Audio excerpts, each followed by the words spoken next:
Bom dia a todos. Eu e a Dani resolvemos fazer uma divisão na apresentação em duas fases. A primeira, eu vou falar sobre a questão da doença e a Dani, em seguida, vai falar sobre a questão da socialização à volta às aulas, né?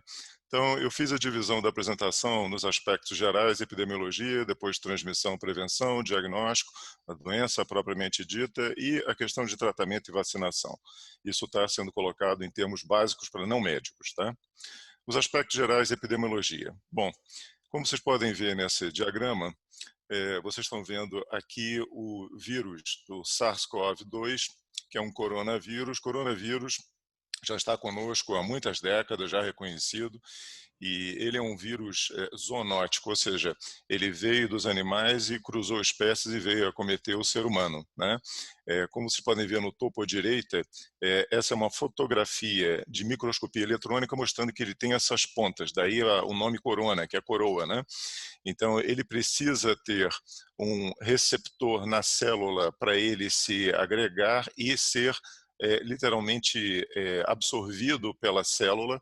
A partir do momento que ele é absorvido, o conteúdo genético dele, RNA, começa a ativar mecanismos das células somente para a sua reprodução. Então, milhares ou milhões de cópias desse vírus são formadas dentro da célula e isso acaba lesando a célula, matando a célula, e daí que advém o problema clínico da virose, né? É interessante e importante todos sabermos que para a gente desenvolver infecção, nós precisamos de três elementos básicos. Primeiro é o agente infeccioso, que no caso é o SARS-CoV-2, né, que é o nome desse vírus, né? Depois é o hospedeiro propriamente dito, ou seja, o ser humano, e disso ele pode ter maior ou menor capacidade de defesa. E finalmente o tamanho do inóculo. O que significa isso? A quantidade de agente infeccioso. Não é um vírus só que vai produzir a doença, mas geralmente é o contato com centenas ou milhares de partículas virais que determinam o desenvolvimento da infecção. Importante também a gente entender os estágios de uma infecção, isso aí só para a gente poder conversar sobre o que significa cada coisa. Se vocês olharem nesse gráfico, num eixo vocês estão vendo o tempo e no outro eixo a intensidade de sintomas. Então, no número 1, você está vendo o período de incubação. O que significa isso? É o período entre o indivíduo hospedeiro ter contato com agente infeccioso e não manifestar nenhuma questão clínica, nenhum sintoma, nenhum sinal, até que os primeiros sinais e sintomas começam a aparecer, que é o chamado período prodrômico. Geralmente é aquele mal-estar inespecífico que ninguém sabe o que é. E, finalmente, o período de invasão, que é o período da doença propriamente dito, onde os sinais e sintomas acontecem, né, até o período de pico, chamado o máximo da infecção, e depois o período de convalescença de melhora. É importante a gente entender que, infelizmente, as doenças, elas podem ser transmissíveis de pessoa a pessoa ainda no período de incubação, ou seja, sem que haja qualquer manifestação clínica que determine o afastamento e isolamento daquele indivíduo em questão. Então, o Covid-19, ou seja, a doença causada pelo SARS-CoV-2. Os estudos mostraram que o período de incubação fica em torno de 5 dias ou 7 dias e que a transmissibilidade, ou seja, o período na qual a doença passa de um indivíduo para outro indivíduo, é em média em torno de 7 dias após o início dos sintomas. Agora, o problema é que nós não sabemos com certeza quantos dias anteriores aos inícios dos sinais e sintomas, ou seja, no período de incubação, que uma pessoa infectada passa a transmitir o vírus. A gente imagina que seja em torno de 1 a 3 dias.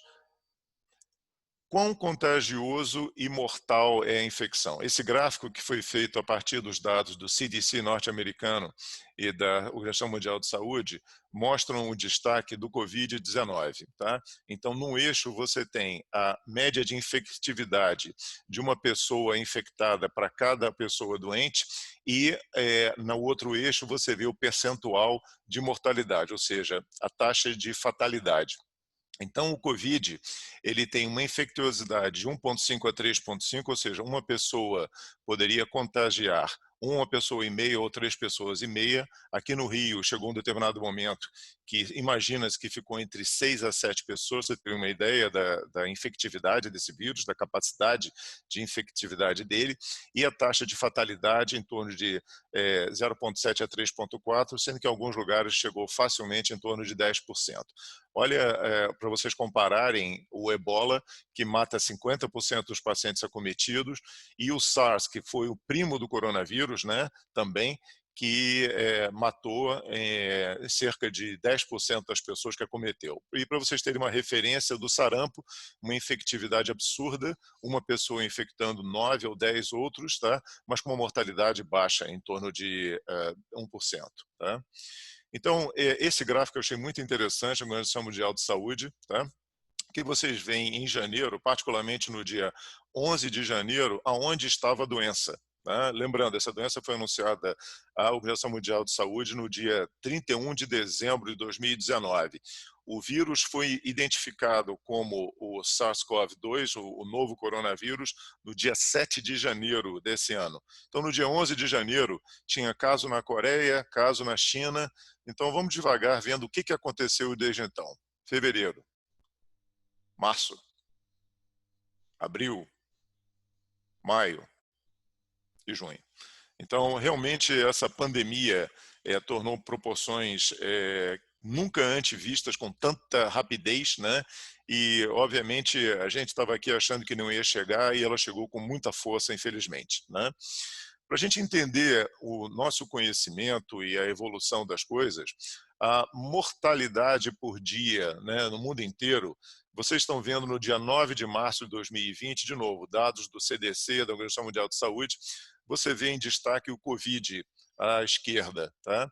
E você vê a evolução até maio, mostrando como é que essa infecciosidade acontece e como é que a letalidade ocorre também. Lembrando a todos que tuberculose continua sendo um problema ainda muito grave. É o número 1 no mundo de mortalidade por dia, em termos de doença infecciosa. Tá?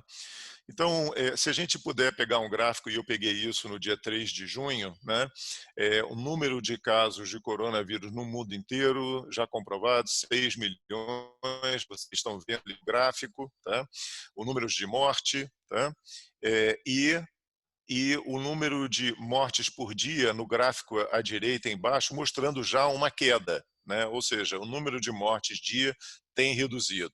E uma coisa que ninguém fala é o número de pacientes recuperados também, tá? É um número muito grande. Na verdade, vocês vão ver que essa doença ela comete um número muito grande de pessoas e, felizmente, ela mata poucos, né? No Brasil, no dia 3 de junho de novo, né? A gente está vendo que estamos 600 mil casos, né? Mais de 30 mil mortes, mais de 250 mil já comprovadamente recuperados, né? E a gente vê que o número de mortes diário talvez esteja chegando aqui num platô. E isso é demonstrado nesse gráfico, nessa percepção, no dia 31 de maio, que já está existindo aqui no Brasil um platô. Né? Apesar da gente ter ouvido agora de manhã que o maior número de mortes já registrado no país aconteceu de ontem para hoje, mas a impressão, na média, é que a gente está chegando num platô e a gente tem visto isso nos hospitais, tanto públicos quanto privados. Tá? Qual é o ranking das infecções? Tá? É importante a gente ver a taxa de infecção por 100 mil habitantes ou alguma coisa que proporcionalize a infecção. Então, nós vemos que, nesse caso, pelo menos nessa data, no dia 30 de maio de 2020, o Brasil estava numa posição, na 13ª posição. Mas a gente tem diferenças que são regionais, tá? Esse foi um dado compilado do Ministério da Saúde e num slide que eu achei muito interessante, feito pelo Banco Pactual, mostrando o Rio de Janeiro numa posição nada invejosa, com uma taxa de letalidade de 10%, tá? Mostrando que temos 31 óbitos por 100 mil habitantes. Tá? Ou seja, infelizmente nada é invejável a nossa posição. Mas vamos entender o nosso tamanho do mundo. Né? Enquanto a China tem 1 bilhão 439 milhões de pessoas, a Índia 1 bilhão 378 milhões de pessoas, nós estamos com a nossa população de 212 milhões agora em 23 de maio estimada, tá? Então, a gente precisa proporcionalizar o número de casos por milhão. E nesse caso, desculpa, e nesse caso o Brasil está nessa posição que vocês podem ver aqui, muito abaixo dos Estados Unidos e de alguns países europeus. Quando a gente fala em termos de óbitos proporcionalizado pela população, nós também estamos lá embaixo. Isso não é realmente nenhum alívio, não, né? Como é que é a transmissão e prevenção? Essa é uma doença que é passada de pessoa a pessoa e a principal forma de transmissão é a forma aérea, tá? Contato direto, mas existem também situações de possibilidade de contato indireto. Não queria deixar isso como sendo irrelevante, mas é muito, muito menos importante do que o contato aéreo, no sentido de transmissão individual. E isso principalmente através de perdigotos, que são essas partículas úmidas salivares eliminadas pela tosse, espirro, altamente infectantes. As pessoas eliminam também cantando, conversando, gargalhando. Então, o que acontece, e vocês estão vendo nessa foto desse indivíduo tendo um espirro, né? O grande volume de partículas que, se tiverem vírus, são infectantes, né? Se vocês olharem para o desenho ao lado, representativo, vocês veem uma pessoa infectada assintomática falando, né, e dispersando essas partículas todas. A pessoa saudável do outro lado, usando uma máscara, tem uma barreira física, enquanto a outra, sem usar máscara, não tem.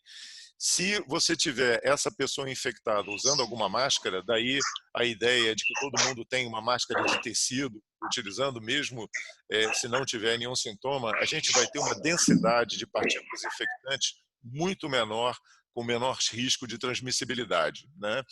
As barreiras físicas, do ponto de vista de máscara, existem vários tipos. Máscaras médicas são essencialmente duas, para ficar fácil de explicar. Uma é o respirador N95, nem é chamado de máscara. Isso é o que a gente usa aqui no hospital quando a gente vai avaliar os pacientes com suspeita de Covid.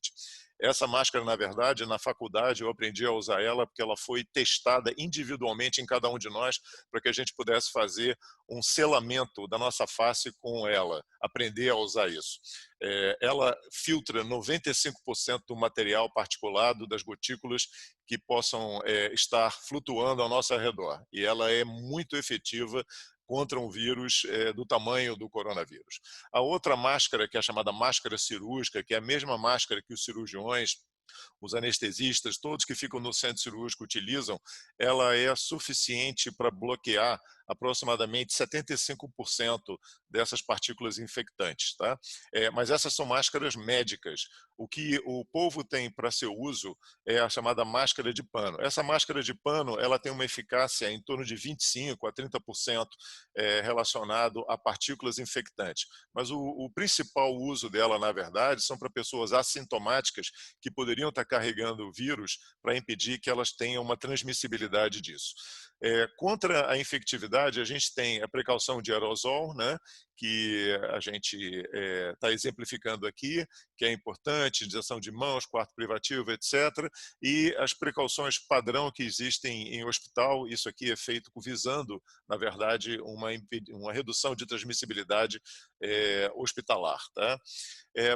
E o isolamento social, eu queria que as pessoas entendessem, eu acho que isso já foi meio batido, mas eu vou falar rapidamente.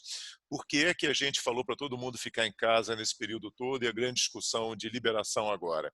É que a infectividade desse vírus era tão absurda que existia a possibilidade real da gente ter sobrepujar a capacidade instalada de serviços hospitalares, né? A gente viu isso acontecer na Itália em menos de uma semana, a gente viu isso acontecer em determinadas regiões dos Estados Unidos também, na França, e isso fez com que muitos indivíduos morressem. Então, a intervenção do isolamento social simplesmente achatou a curva, a ideia é achatar a curva, obviamente ele faz um spread um pouco maior do período de doença, mas com isso a gente consegue dar conta do recado, né? Essas orientações de assistência domiciliar foram compiladas aqui para que vocês tivessem informação do que fazer se alguma pessoa na sua residência tivesse essa doença. Eu não vou falar sobre elas, vocês vão ter acesso a elas na apresentação, mas era só para colocar dentro do material. Uma coisa interessante que a gente, desde o começo, desde janeiro, a gente começava a falar isso, quando a gente tivemos algumas reuniões aqui, era um mnemônico para facilitar a forma de impedir a contaminação, que é Remember Wuhan. Todo mundo se lembra de onde saiu a doença, né? O mnemônico seria para W, wash hands, U, use mask properly, H, have temperature checked regularly, A, avoid large crowds, e N, never touch your face with unclean hands. Então isso eu acho interessante só para ficar na cabeça de todos. O que é a doença? Esse é um gráfico publicado pelo New England Journal of Medicine recentemente, e eu acho que dá uma boa ideia para vocês, tá? Então, aqui você tem então um período de incubação, tá? Aqui você tem o início dos sintomas, aproximadamente nos primeiros 7 dias você tem uma série de sinais e sintomas mais comuns: febre, tosse, fadiga, anorexia, né, falta de apetite, dor no músculo, mialgias e diarreia. A partir do 7º dia ao redor disso, você tem a chamada fase inflamatória. O que é isso? Isso significa que o sistema imunológico do indivíduo foi colocado em aceleração máxima e com isso, não somente para tentar vencer o vírus, mas ele acabou lesando o seu próprio organismo. Ele começa então a causar inflamação no pulmão, inflamação no coração, inflamação nos rins, e isso é que é a causa principal de mortalidade nessa doença, né? Se a gente for analisar a frequência de sinais e sintomas dessa doença, eu destacaria aqui ao lado a anosmia e a ageusia. O que é isso?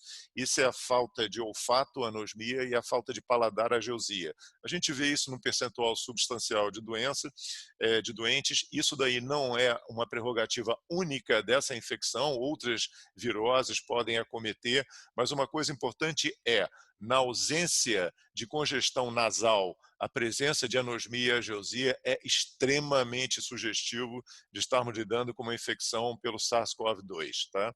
Importante a gente entender que a maioria das infecções são leves, 80%. Infecções graves, em torno de 14%, que requerem hospitalização, ou seja, baixa de oxigênio, uma diarreia que causa desidratação, etc. E 5% é crítica, é aquela que precisa de suporte adicional à vida. Tá? Esse é um caso, um paciente meu, só para mostrar para vocês, uma tomografia computadorizada. Ele tinha acabado de chegar da Europa, teve uma febre e, obviamente, 2 dias depois do retorno de viagem, eu fiquei na dúvida se isso já não era essa situação no dia 10 de março. Então, essa foi uma tomografia feita ao nível da divisão da carina, aqui o brônquio-fonte do lado direito, o brônquio-fonte do lado esquerdo, pulmão direito, pulmão esquerdo, coração aqui, tá certo? E esse é um pulmão que vocês podem ver que é praticamente normal. O que aconteceu? Eu liberei ele para casa com instruções. O que aconteceu? No dia 13, ele retornou com falta de ar, ele já tinha algumas alterações, vocês estão vendo umas manchinhas no pulmão, e no dia 16, já internado, a coisa ficou feia. Ele já precisou de oxigênio, tudo, e finalmente ficou tão doente que eu não consegui mais avaliar ele por imagem até o dia 28 de março, quando isso aconteceu. O pulmão dele totalmente acometido pela doença, vocês podem ver esse branquinho, tá? Isso foi tirado a tomografia no mesmo nível das outras, e ele precisando de uma máscara com alta concentração de oxigênio, quase que precisou ir para o respirador entubado, e eu ainda pensei, coitado, ele vai ter uma fibrose no pulmão, um resultado muito ruim dessa infecção. Mas felizmente ele evoluiu muito bem com todas as medidas que foram tomadas, e ele voltou agora em maio com a tomografia dele praticamente normal e vai normalizar em breve, tá? Mostrando que a gente é capaz de tratar essa condição e as pessoas são capazes de sobreviver sem sequelas dessa infecção. É importante a gente salientar que a mortalidade depende do tipo de paciente. Quando você tem um paciente que tem doença cardiovascular, diabetes, doença respiratória crônica e etc., a mortalidade é maior, né? Então, se a pessoa tem uma condição dessas, a mortalidade pode chegar até 25%, etc. Ela vai aumentando se o número de chamada de comorbidade ou outras doenças associadas vai se somando, sendo que a pessoa que não tem nenhuma comorbidade, ou seja, uma pessoa saudável, a chance dela sair incólume dessa doença é elevadíssima, tá? Como é que a gente faz o diagnóstico? O diagnóstico é baseado no quadro clínico, sinais e sintomas, laboratório, imagem. Também fazemos o teste do RNA do vírus e a sorologia, que é a pesquisa de anticorpos, aquelas proteínas que nós fabricamos para atacar, nos defender desse quadro, desse vírus. Então, esse quadro temporal aqui mostra o seguinte: essa linha tracejada é o início de sintomas, e aqui você tem uma semana antes, que ainda é período de incubação, quando você ainda tem um período de maior infectividade, como vocês podem ver aqui. Tá? Então, você tem o chamado PCR, que é o teste contra a presença do RNA viral, que já começa a elevar essa linha azul aqui muito grande na primeira semana e vai caindo na medida que a doença vai avançando. Tá? A isolamento do vírus do trato respiratório, né, em culturas também, tá? E aí você tem, a partir da segunda semana aqui, a produção do anticorpo primeiro que aparece, que é o chamado IgM, ele surge primeiro e ele cai primeiro, e aquele anticorpo mais permanente, chamado IgG, que vem em seguida. Tá? Esse daqui é o período de maior infectividade, 0 é o início de sintomas, tá? Para vocês entenderem como é que a curva do RT-PCR, ou seja, da detecção da presença do RNA, que pode acontecer desde menos 5 dias do início do quadro clínico até um período variável em torno de 2 semanas, mas existem casos descritos de até 40 dias após o início dos sintomas. Entretanto, é importante entender, esse teste só capta o RNA, ele não capta o vírus inteiro, ou seja, se a célula ainda estiver liberando um pedacinho do RNA, mesmo sem fazer um vírus completo, ou seja, infectivo, ele ainda vai dar positivo, mas o indivíduo não infecta mais. Tá? Isso aqui, então, seria a curva dos anticorpos, com o IgM surgindo antes, tá? O IgA e o IgM surgindo antes, não tem nenhuma diferença de dosar IgM e IgA, tá? E o IgG surgindo depois. Alguns laboratórios fazem dosar IgM, outros IgA, para o propósito de nossa discussão é a mesma coisa, tá? E como é que faz isso? Literalmente aquele cotonete chamado suave que você põe na nasofaringe padronizado e que você faz essa análise. A gente faz essa análise procurando o RNA, que é isso daqui de dentro, tá? Que está dentro do vírus, que é a instrução genética. É isso que a gente está pesquisando nesse teste, tá? Nós temos duas formas atualmente de fazer isso. Uma é através de máquina laboratorial complexa, como vocês estão vendo, o resultado demora cerca de 4 a 5 horas, nós temos uma capacidade por máquina de 1000 testes por dia, e nós temos isso na Rede Dora, em 17 hospitais aqui no Rio, mais uns hospitais de campanha. Tá? Mas nós temos também um teste mais rápido, tá? Que o resultado sai em 1 hora, e isso é disponibilizado nos hospitais de maior movimentação cirúrgica. A gente testa toda a equipe, testa o paciente, testa os parentes antes de entrar no hospital. Nós temos também o chamado vírus molecular, teste do vírus molecular, que serve para a gente afastar outras causas de doença viral que podem mimetizar essa doença. Nós utilizamos esse teste também, e como vocês podem ver, a gente também já faz vários outros coronavírus que não o SARS-CoV-2. É uma doença já que está conosco já há muito tempo e causa resfriados, quadros gripais leves, etc. Tá? Então, eu aproveitei que o Dr. Hélio Magarini, do Laboratório Richer, fez uma palestra outro dia em relação ao teste diagnóstico e coloquei aqui algumas perguntas básicas. O RT-PCR deve ser solicitado em pacientes assintomáticos? Se você souber da sua limitação, e qual a sua limitação? É que o teste pode ser agudamente negativo, ou seja, falso negativo, em até 30%, 40% dos casos. Se você entende isso, não tem nenhum problema. Isso faz parte do desempenho do teste. Tá? Sim, o teste pode ser pedido em assintomáticos. O único PCR negativo exclui infecção? Obviamente, eu já falei do falso negativo, portanto, não. A pesquisa de anticorpos pode auxiliar no diagnóstico? Sim, nos casos em que não foi possível você ter diagnósticos através do PCR, e aí você aumenta a capacidade diagnóstica, a sensibilidade, mesmo nas fases iniciais da doença. Isso em medicina hospitalar é usado com frequência. Tá? O único teste sorológico negativo exclui infecção? Não. Mesmo após um período prolongado de tempo, infelizmente, ainda não temos uma perfeição, mesmo na dosagem sorológica. Qual é o melhor período para a realização da busca dos anticorpos, da sorologia? Após a terceira semana do início dos sintomas. A presença da imunoglobulina G, lembre, não é a M ou a G, ela confere imunidade, ou seja, incapacidade de ficar doente de novo e ou infectar os outros, é ainda indefinido, mas os indícios são muito fortes que sim. Se você tem IgG, esquece, você passou pelo teste. PCR negativado e ausência de IgG confere imunidade? Ainda indefinido, mas não. Você precisa da IgG para conferir imunidade. Mas por que algumas pessoas não formam anticorpos, mesmo tendo tido PCR positivo? Isso é indefinido, mas pode ter relação com a carga viral contraída, lembra o inóculo, o grau da doença e o estado imunológico individual de cada um, que obviamente depende disso para formar anticorpos. Tá? Tratamento e vacinação. Em suma, não existe tratamento específico para essa doença. Tá? Então, isso é verdade. Existe uma medicação chamada Remdesivir, que não tem ainda no Brasil, já tem uso nos Estados Unidos e na Europa.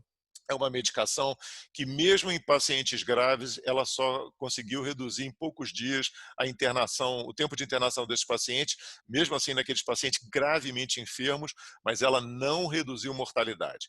O básico aqui é terapia de suporte, hidratação, nutrição, oxigênio terapia, e aí a gente tem várias formas de oxigênio terapia nos desenhos aqui, que vai desde o óculos nasal, ou seja, aquele cateterzinho, seca-meleca, né?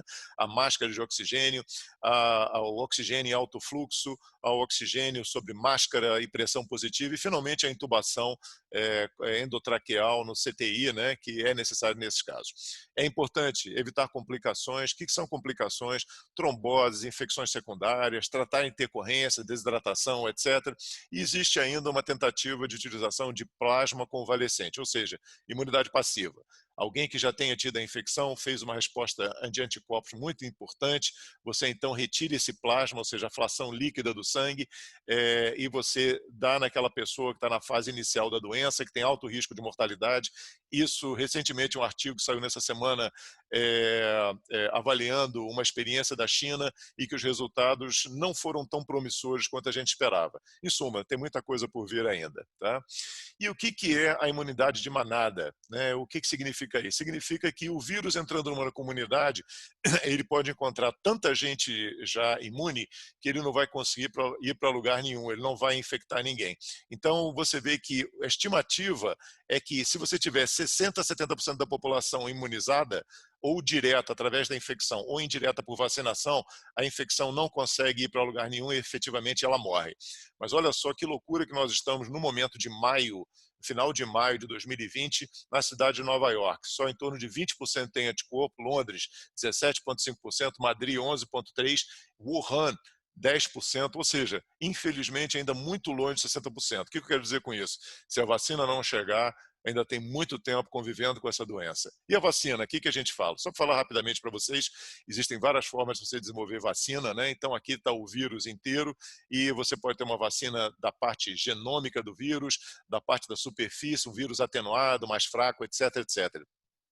E o que significa isso? Existem várias fases de avaliação medicamentosa, né? E a vacina não é diferente. Por quê? Nós precisamos ter certeza da segurança da vacina, obviamente ela não pode causar doença, e da eficácia, ela tem que evitar alguma coisa, né? Então, a fase 1, né, numa coisa clara, clássica, demora em torno de 30 meses para você fazer isso, você precisa de dezenas de voluntários. Essa amada fase é onde você avalia a dose da medicação. Na fase 2, você está avaliando já a segurança e eficácia de alguma maneira, você precisa de algumas centenas de voluntários e ela demora em torno de 32 meses. Na fase 3, você precisa de milhares de voluntários e em torno de 30 meses. E tem muita coisa em relação à manufatura, distribuição e a chegada na população.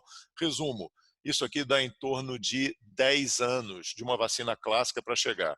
Com o Covid-19, está todo mundo tentando um fast track. O que significa? Que essas fases todas serão cerceadas, serão aceleradas para que a gente consiga em 18 meses, mas a gente não consegue em menos que isso, chegar lá. E é importante vocês terem uma ideia que, em termos de medicação, da fase 1, 70% das tratativas avançam para a fase 2. Da fase 2 para a fase 3, infelizmente, só 30% avança. Então, nem todas as tentativas são bem-sucedidas, porque tem muita questão de segurança e eficácia. Então, para você ter uma ideia do que acontece, nesse momento, a gente está com essa vacina da Oxford, COVID-19, que é uma parceria com a AstraZeneca e que vai chegar aqui no Brasil também através do Instituto DOR de pesquisa, que está começando uma fase 2 para 3. Então, vocês têm a ideia que ela não está nada diferente daquela realidade que eu falei para vocês, de 30% de chegar a todos nós. Estão torcendo para que isso aconteça, mas ainda tem um certo tempo por vir ainda. Então, eu queria agradecer a vocês, eu acho que era para dar uma ideia da doença, eu acho que isso aí traduz, quem não estiver confuso, não está bem informado, o meu e-mail está aí e eu estou disposto aqui, quando a Dani concluir as perguntas, a apresentação dela, para a gente discutir. Obrigado.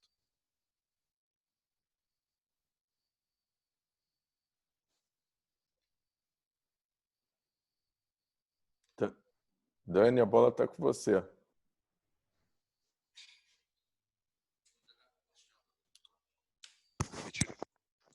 João, você tem que unshare o seu para permitir que a Dani possa share, ok? Tô vendo. Ok.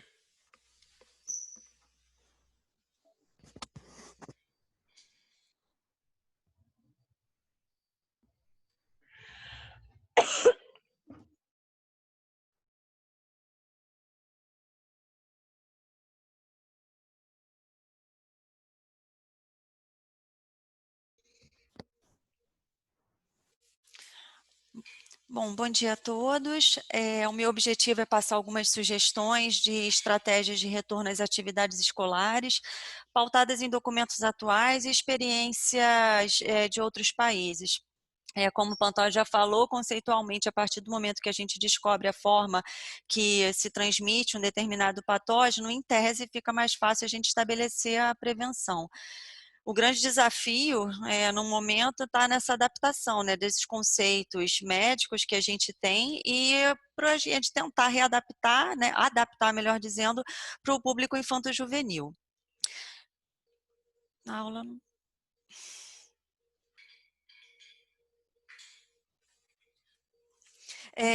Como tudo na vida, né, a gente tem que aprender um pouco com a história, e na gripe espanhola fez com que a população ela tivesse que se adaptar, né, sobre atividades diárias a viver no período da epidemia. Então, não muito diferente daquilo que a gente está vendo agora, a gente está vendo aí em algumas fotos crianças utilizando máscaras de tecidos e hospitais fazendo uma espécie de isolamento entre os leitos, numa barbearia fazendo um certo distanciamento social e o conselho ao povo aí colocando para que as pessoas evitassem aglomerações, salvo as devidas proporções, não muito diferente daquilo que a gente está começando a viver. Então, é importante que a gente acredite que é possível e que vai dar certo acima de tudo e que vai passar. Bom, vamos aqui, o que interessa em relação à aula. Eu vou falar sobre a reabertura dos espaços do ponto de vista de saúde pública, a gente vai discutir um pouco sobre o grau de risco, mudanças de comportamento, tanto dentro de casa como dentro da escola. Importante falar sobre a rotina de limpeza e desinfecção do ambiente, estratégias para a gente manter um ambiente saudável e questionar se a gente realmente está pronto para retornar às atividades.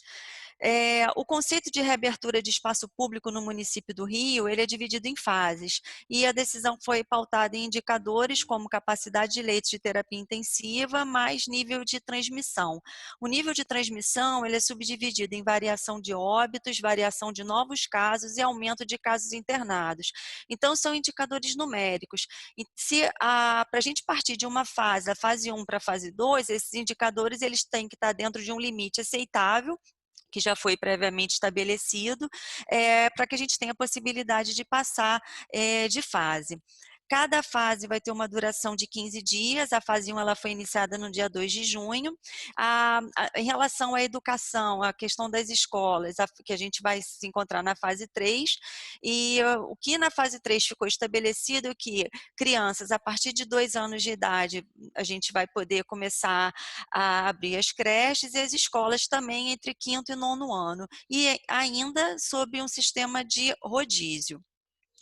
Em relação ao grau de risco, é importante que a gente tenha em mente o grau de risco de exposição das nossas crianças. O baixo risco significa permanecer em casa com aulas virtuais, que era o que já estava acontecendo na maioria das escolas. E o médio risco é aquele que a gente está tentando propor, que é o sistema híbrido entre o virtual e o presencial, que é a proposta atual do governo, onde preconiza-se turmas menores, distanciamento de 2 metros entre pessoas e carteiras escolares, evitar compartilhamento de objetos, materiais, brinquedos, alternância de horários, e o maior risco é voltar ao que era antes da pandemia.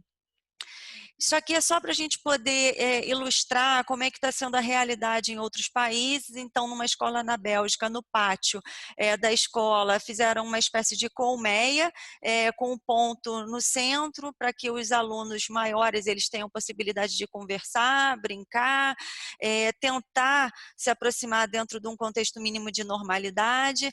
Na França, nessa escola, tem uma característica de um espaço maior no pátio para que as crianças saiam da parte de dentro da escola e fiquem brincando, tem espaço ao ar livre, isso é importante para também ficar mais próximo do contexto de normalidade.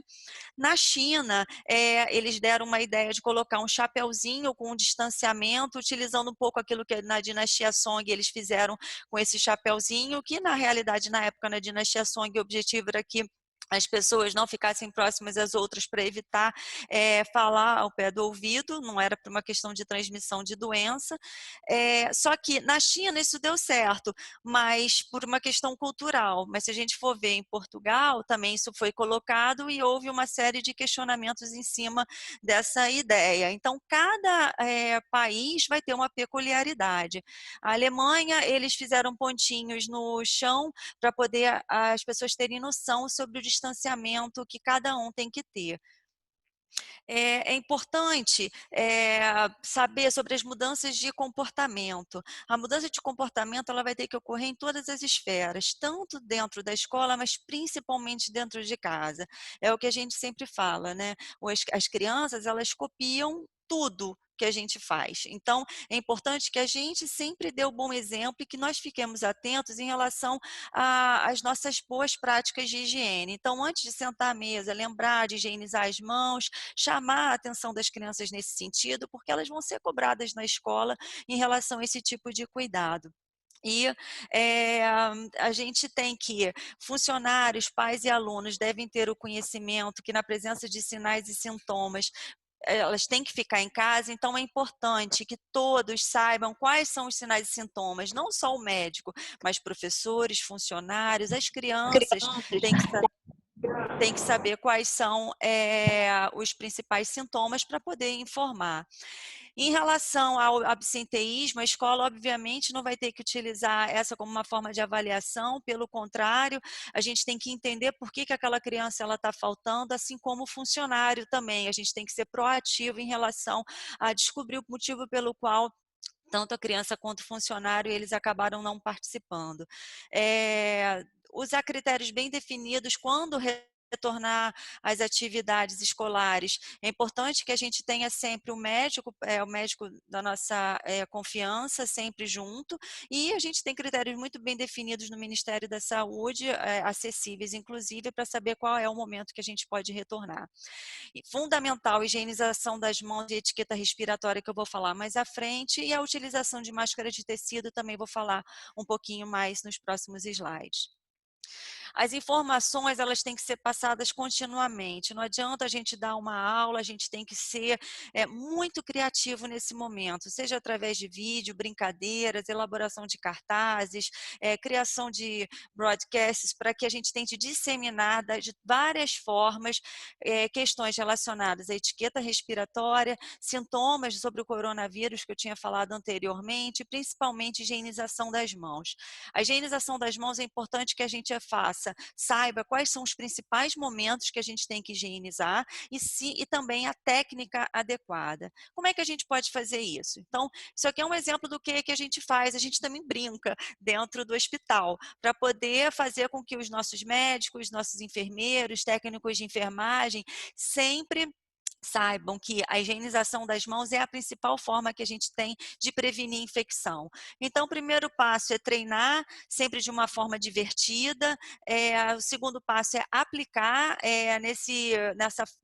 Nessa foto, a gente tem uma substânciazinha que a gente passa na mão, depois coloca numa câmara escura, que é essa caixinha preta, e dentro dessa caixinha preta tem uma luzinha negra, onde a gente consegue definir se a prática, se a aplicação daquela substância, como se fosse mãozinho, se foi feito adequadamente, ou seja, se a pessoa durante o treinamento absorveu de fato a informação da melhor técnica, e na hora a gente consegue visualizar se a higienização foi feita a contento ou não. Essa questão, a gente sempre tem que tentar fazer tudo com muita diversão. Então, o passo 4 aqui no hospital, a gente fez uma caneta em formato de mão, cada dedinho era uma cor de caneta. A gente sempre tenta aprender brincando. Essa aqui é uma foto dos Monstros S.A., que dentro do refeitório, quando a pessoa ia pegar a bandeja para se servir, se ela não higienizasse as mãos antes, os monstros iam atrás, chamava a pessoa, chamava atenção, ela lavava as mãos e depois fazia-se uma brincadeira. Uma outra dinâmica que a gente tem é a técnica da tinta guache, onde a gente treina, mostra como é que é a forma certa da gente higienizar as mãos, depois coloca uma vendinha nos olhos e coloca um pouco de tinta.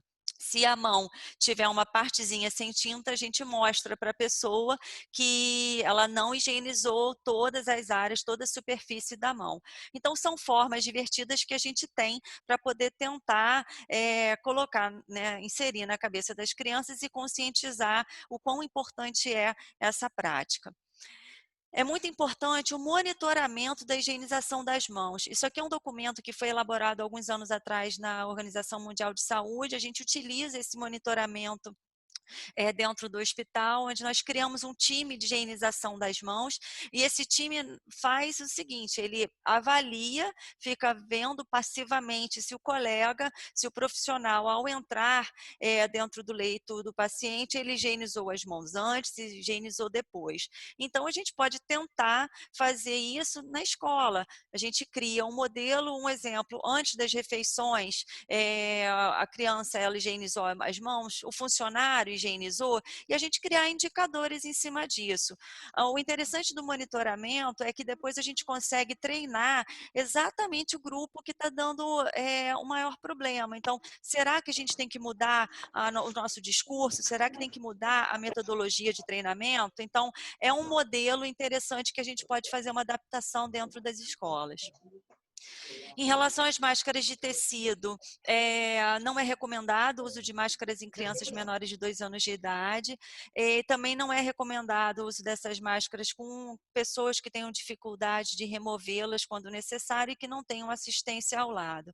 Essas máscaras de tecido, a recomendação é que as crianças levem pelo menos 3 unidades de máscaras ensacadas individualmente para elas serem trocadas na presença de sujidade, se elas estiverem umedecidas.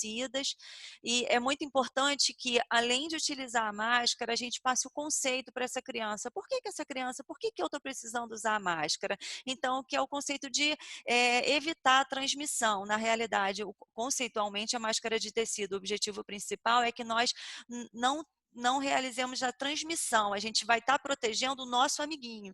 Então, é importante passar essa informação. Além disso, é fundamental que as crianças saibam como colocar e como retirar.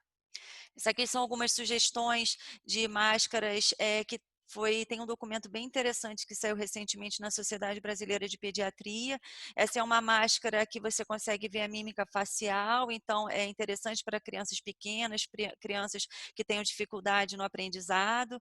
Do lado, uma menininha usando uma máscara com uma tiara, prendendo ao cabelo. Em relação aos meninos, pode tentar usar alguma coisa de super-herói.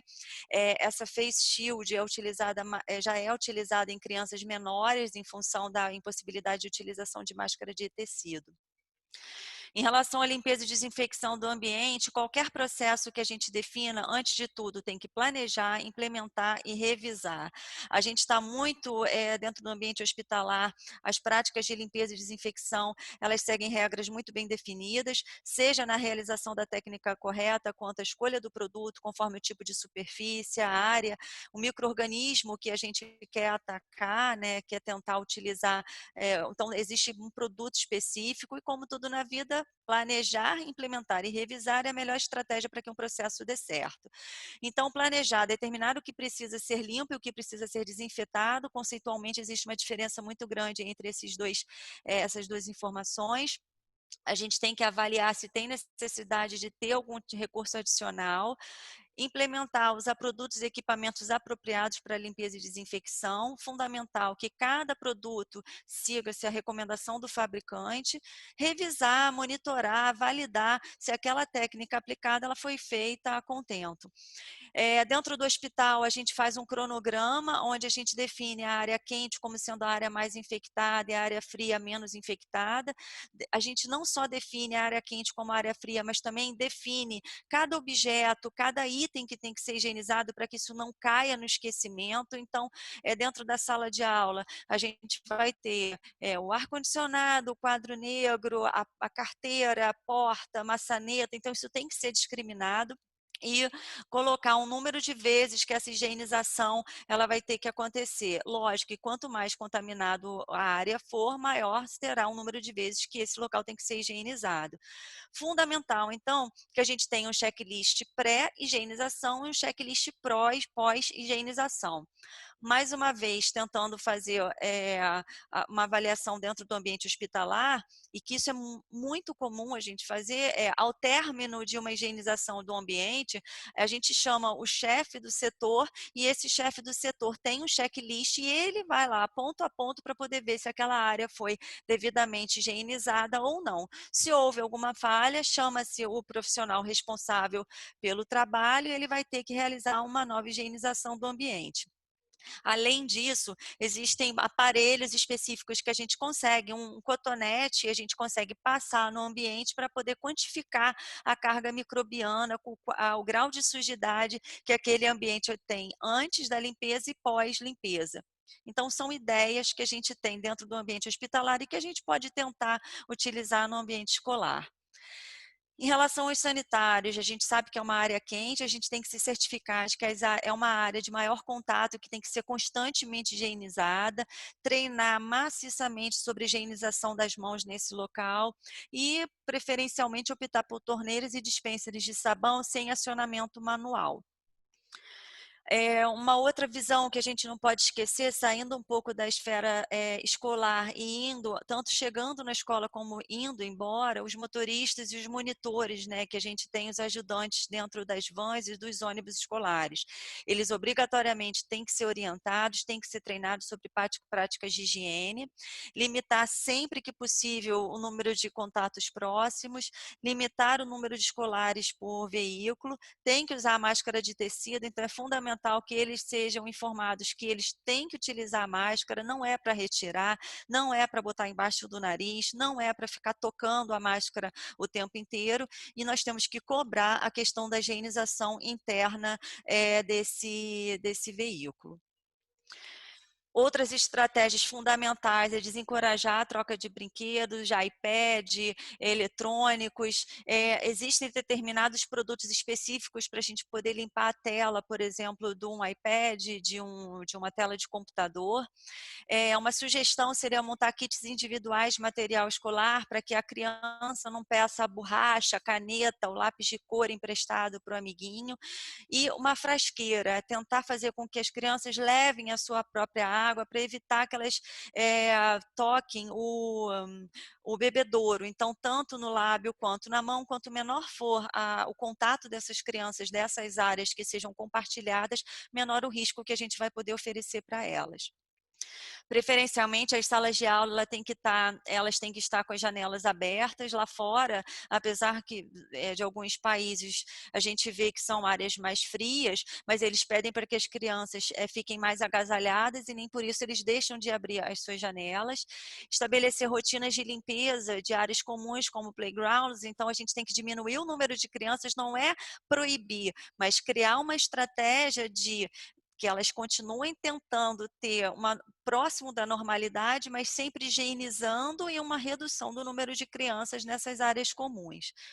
Em relação à alimentação, algumas sugestões, como as crianças levando seus alimentos de casa ou esquema de lunchbox, para evitar que essas crianças elas se aglomerem no momento das refeições, dos lanches. Preferencialmente os talheres sendo descartáveis. Se isso não for possível, a gente tem que se certificar de que a higienização de talheres e copos, elas estão sendo feitas, né, realizadas dentro de uma técnica correta de medidas extremas de higiene. Obviamente, né, a gente tem o hábito, né, criança, me dá um pedaço, quer um gole, a gente não pode, assim, sugerir isso para que as nossas crianças façam por motivos óbvios e agora ainda mais. Então, não compartilhar alimentos. Aqui só para exemplificar alguns exemplos, isso aqui é um exemplo de uma escola alemã, onde eles estão tendo a aula e as janelas e portas ficam abertas. Então, até a questão de ruído a gente também tem que treinar. Na Dinamarca não era obrigatória a utilização de máscaras, mas aí dá para ver o distanciamento entre as carteiras. Importante também, né, numa escolinha na Dinamarca, eles fizeram pias, né, e com isolamento entre as crianças, para elas higienizarem as mãos antes de elas entrarem antes de entrarem na escola. Proteger, acima de tudo, funcionários e crianças que têm o maior risco de desenvolver formas graves. Por exemplo, crianças ou funcionários com asma moderada ou grave, pessoas com algum grau de imunossupressão. É importante que a gente ofereça formas que limitem a exposição. Talvez avaliar se nesse primeiro momento não seria interessante que essas pessoas permanecessem em casa para poder tentar fazer um home office, aulas virtuais, com o objetivo da gente tentar ver como é que a gente vai, como é que isso vai ser implementado no primeiro momento e depois a gente faz com que essas pessoas retornem às suas atividades. Manter as reuniões e trabalhos em grupo preferencialmente virtual e, se não for possível, manter esse distanciamento sempre de 2 metros. Limitar a presença de voluntários, atividades não essenciais e sempre evitar a troca de staffs. Então, isso é mais fácil com crianças, né, com uma idade escolar menor, onde normalmente a gente só tem um professor, mas à medida que os anos vão passando, é mais difícil você ter um professor só por turma. Uma sugestão é sempre escalonar horários de entrada e saída para limitar o contato dessas crianças com o objetivo de evitar as aglomerações. A ficha médica que a gente sabe que todas as crianças têm, é fundamental que elas sejam atualizadas sobre vacinação, se houve uma história dentro do ambiente da família, se houve confirmação laboratorial de Covid, se a criança teve Covid, monitorar a falta de estudantes e funcionários, como eu já tinha falado anteriormente. É importante essa questão do monitoramento na entrada dessas crianças, então a gente tem que criar uma metodologia para aferição da temperatura, fazer um mini questionário se houve uma presença de início de algum tipo de sintoma. E depois disso, fazer com que essas crianças higienizem as mãos até chegar em sua sala de aula. E na presença de sintomas iniciados na escola, o que fazer? Então, é importante que a gente tenha um documento próprio definindo qual área que essa criança e que esse funcionário ele vai ter que ser isolado para poder, aonde é que ele vai ser alocado, o que vai ter que fazer, qual é o próximo passo. Então, a gente tem que ter tudo isso muito bem estruturado para que na hora que aconteça não crie confusão e que também isso evite a possibilidade de transmissão.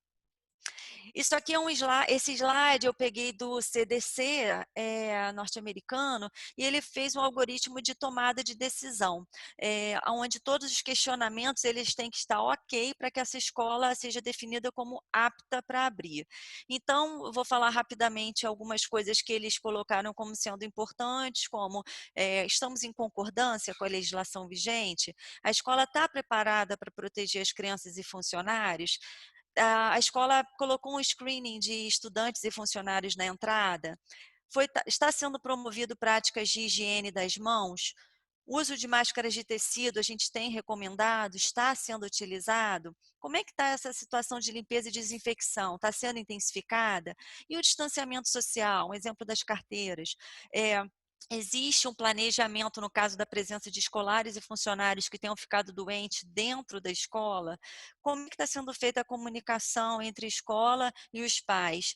E o monitoramento de faltas? Isso está sendo realizado? Então, a partir do momento que tudo isso estiver ok, a escola é definida como sendo apta a ser aberta, mas tem que continuar sendo feito o monitoramento. Aqui foram informações onde eu encontrei para a gente ter a melhor forma de poder criar um documento e estratégias e diretrizes para cada unidade, e está aí aberto para quem quiser acessar. Caso tenham dificuldade, é só mandar um e-mail para mim, que eu posso disponibilizar, e queria agradecer aí a todos. Um bom dia a todos.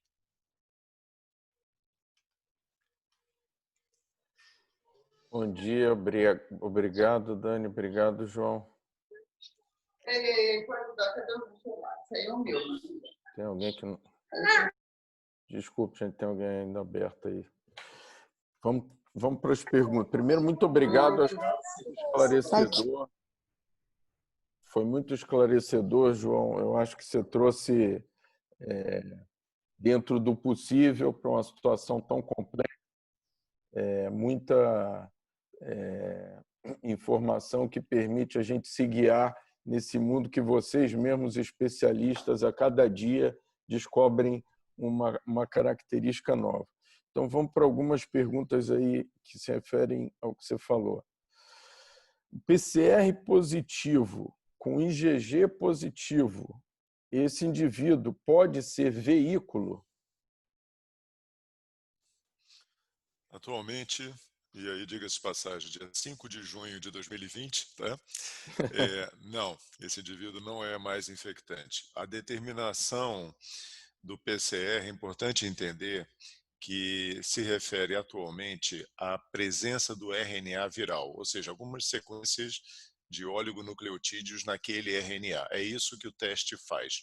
Ou seja, se você entender que quando o vírus entra na célula, ele inicia a sua replicação, e essa replicação só está completa quando é formado a partícula viral, denominada de virion, você entende que o RNA pode estar presente dentro da célula invadida, mas não incorporada num virion completo. Só que o que infecta não é o RNA, é o virion completo. Portanto, mesmo a doença passando, você ainda pode ter pedaços de RNA na célula, não o virion, não a partícula infectante. E aí, na hora que você põe o cotonete lá no nariz, né, o swab, e você vai testar para o RNA, ele ainda é positivo, mas isso não significa que tenha partícula viral infectiva ou infectante naquele material. O IgG, por outro lado, uma vez determinado, isso significa categoricamente que o indivíduo já fez uma reação imunológica àquele vírus e, para todos os propósitos, como eu já disse, no dia 5 de junho de 2020, aquele indivíduo está imune e não mais transmite a doença. Ok. Com relação à situação geral dos hospitais, no que diz respeito ao que você apresentou como sendo uma das grandes preocupações sistêmicas, que é o excesso, a falta de capacidade de atendimento. Você consegue dividir como é que você percebe a situação hoje? Alô? Está me ouvindo, João? Oi, Donato, cortou um pouco. A curva do hospital, é isso? Desculpa. Isso. A pergunta é, nós hoje nos hospitais temos capacidade? Como é que está a situação? Nós estamos... Olha, perfeito. Eu vou dar um painel para você do que aconteceu. Eu tentei mostrar mais ou menos, mas eu não mostrei as nossas curvas aqui dos hospitais privados, nem do Copastar.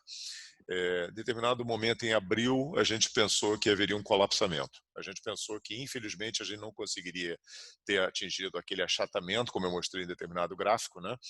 E que a situação fosse caótica, a gente ia ter paciente, literalmente a expressão, no corredor, em maca, porque a gente ia ser sobrepujado a nossa capacidade de absorção e de dar o cuidado adequado. Felizmente, aquele momento foi o pico e desde então a gente continua assistindo cotidianamente uma redução do número de pacientes que interna e isso faz com que, na média diária, o número de altas seja maior do que o interna, portanto, a gente abriu unidades de terapia intensiva adicionais no hospital, nós já fechamos todas essas unidades adicionais e nós estamos ainda esvaziando unidades de terapia intensiva que foram completamente dedicadas ao Covid. Claro, ainda temos um número muito grande, é importante você entender que o Copastar tem 150 leitos, nós chegamos a ter aqui quase 100 pacientes de Covid em determinado momento, sendo que desse montante, 40 pacientes em ventilação mecânica, em respirador, em tubo na traqueia, sendo que desses 40, metade deles em diálise, mostrando a gravidade dos pacientes. Isso é passado. A gente tem ainda um volume importante de pacientes em ventilação mecânica, ainda importante em diálise, mas isso está reduzindo a cada dia. No que tange aos hospitais da Rede D'Or, a situação é semelhante. No que tange aos hospitais públicos, que eu posso dizer para você, é que existe um apontamento, a gente obviamente tem a nossa unidade de hospital de campanha aqui na Lagoa Barra e uma outra unidade de hospital de campanha da Rede D'Or também, lá no Parque Olímpico, lá na Barra da Tijuca, Jacarepaguá, Recreio, em suma. E a gente tem visto uma redução da ocupação de leitos lá também e através de colegas estamos entendendo que a procura nas emergências parece que deu um pico e agora está começando a cair. Mas a gente requer mais dados ainda para poder afirmar que no setor público a coisa está aliviada. Ok. Finalmente, uma pergunta aqui no fim do dia sobre risco de segunda onda. Conforme a gente retoma as atividades, conforme você vai passando aquelas fases 1, 2, 3, 4, 5, 6 que Dani passou, e a população... Está ouvindo? João? Estou ouvindo. Tá. Sim. Então, conforme a população retoma a atividade normal, como é que você enxerga essa questão aí que sai na mídia, do risco de uma segunda onda? Está entrando e saindo o áudio, eu não estou ouvindo.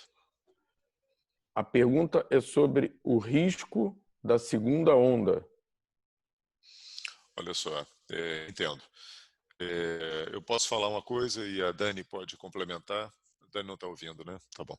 Bom, eu vou tentar falar aqui. A verdade é o seguinte, o tsunami passou. Tá? Então, se a gente puder colocar dessa maneira, essa é a impressão que eu estou tendo. Mas a gente entende como qualquer terremoto tem aquele fenômeno chamado de aftershocks, né? A gente, depois do tsunami, a gente tem ainda outras vagas bem grandes que alcançam a Terra. A gente imagina que, na medida em que as pessoas comecem a sair do seu isolamento, tudo, é inevitável. Eu já mostrei para você o gráfico do que seria a imunidade de manada, que precisaria de 60% a 70% da população imunizada ativa ou passivamente. Obviamente, essa situação inexiste, né? Você viu até em Nova York, 20% só da população imune. Então, que a gente vá ter um aumento do número de casos. Entretanto, a gente não imagina que a gente vá ter um novo tsunami. E a verdade é que as pessoas já aprenderam a etiqueta, manter a distância, já aprenderam os hábitos importantes, estão usando mais máscaras de pano. Existe um novo normal, né, Alexandre? E esse novo normal, a gente vai ter que conviver com esse novo normal até o momento que a gente consiga disponibilizar imunidade passiva, ou seja, vacinação, né, para todo mundo. E isso ainda vai demorar, como eu mostrei para vocês ainda, a situação do desenvolvimento de vacina.